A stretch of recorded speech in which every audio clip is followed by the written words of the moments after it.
Does your turn signal sound like this? Or like this? So you can see with that fast blinking, there's a problem with the turn signal. So here's the normal turn signal on the F150. There's actually 3 bulbs in this turn signal. So there's one on the bottom, you can see there's one, and there's actually 2 up here on the top. So that left side is working normally. Not sure how well you can see that on camera. Now on the right side, the bottom bulb is blinking, but the top 2 bulbs are not blinking. So the truck recognizes that one of these bulbs is bad, and that's why you get that fast blink. So let's pop this light out, this light assembly, and go ahead and get a bulb changed and get this problem fixed. All right, so we got the tailgate open. On the inside, kind of the jamb here of inside the tailgate, there's 2 bolts that we need to take out. Those are 8mm bolts. Let's verify. Yep, those are 8mm bolts. So we're going to take those 2 out first.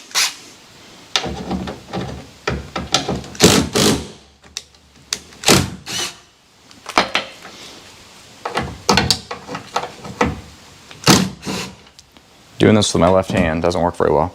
Okay, so we've got those out. Now we just need to, basically this whole assembly needs to pop back toward you.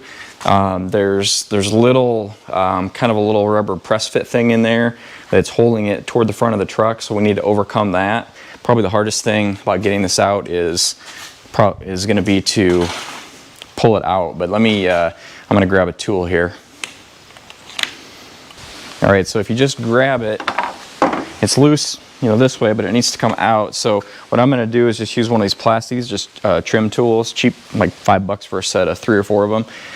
And I'll just use this to kind of work in here and help to get a little leverage on this lens to get it pulled out.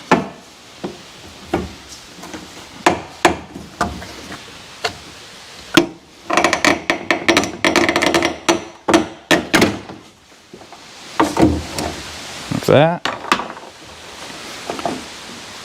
So, as you can see, lots of dust here. I live on a gravel road, but so as you can see, these little push pins here are actually pressed into here, and that's what you have to kind of overcome. That's what you're pulling out. So now, I can't tell for sure.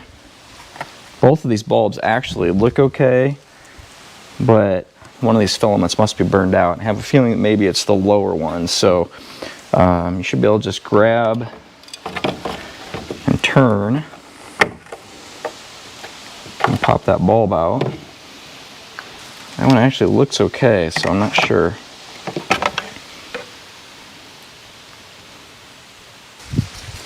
So I'm going to go ahead and I'm going to replace this one. There's actually 2 different type bulbs in here.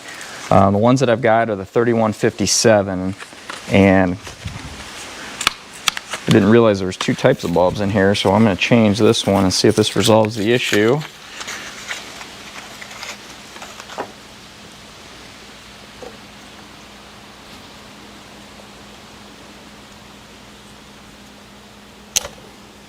It just pops out, pops back in, and we'll try the turn signal and see if that fixed it.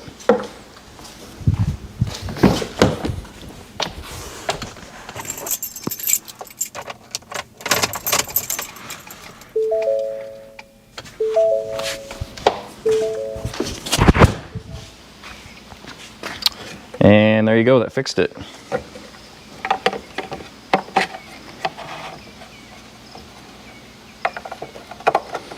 So pop your bulb back in, they just turn, they rotate clockwise, click into position, and then to reinstall, I'm just going to take these rear push pins, let's get it the right direction, take these rear push pins here, hit this one and this one, and insert those in those holes, and we'll just pop it in.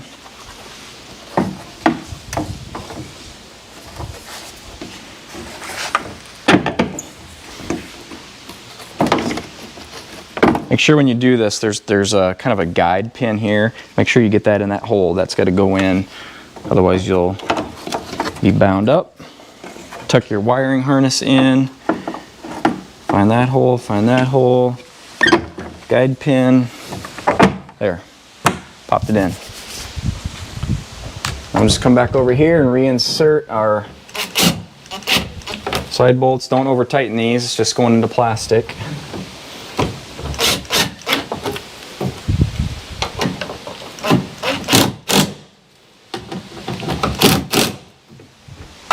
There you go. All right, guys, so there you go. As you can see, this is a super easy project to do. Only takes a couple minutes, but I know sometimes it's easier to see somebody demonstrate before you pull something apart that you haven't seen the inside of before. So super easy to do. 3157 is the bulb that this takes. This is a 2018 F150.